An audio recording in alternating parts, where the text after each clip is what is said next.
యుగాంతంలో జరగబోయే సంఘటన ఈ సందర్భంలో చెప్పక తప్పదు. సంఘం ఈ లోకంలో ఉండగా లోకం మీదికి మహాశ్రమలు రావటానికి వీలు లేదు. ఎందుకని? క్రీస్తు మన పక్షాన తీర్పునకు గురి అయ్యాడు. అందుచేత రాబోయే తీర్పు సంఘం మీదికి రాదు.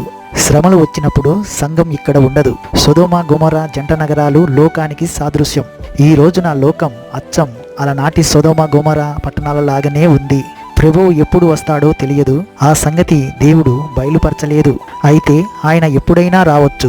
నేడో రేపో ఈ క్షణమో మరుక్షణమో ప్రభువు రావచ్చు. తీతు పత్రిక 2వ అధ్యాయము 11వ వచనం నుంచి 13వ వచనం వరకు వినండి. సమస్త మనుషులకు రక్షణకరమైన దేవుని కృప ప్రత్యక్షమై మనకు బోధిస్తున్నది. ఏమని?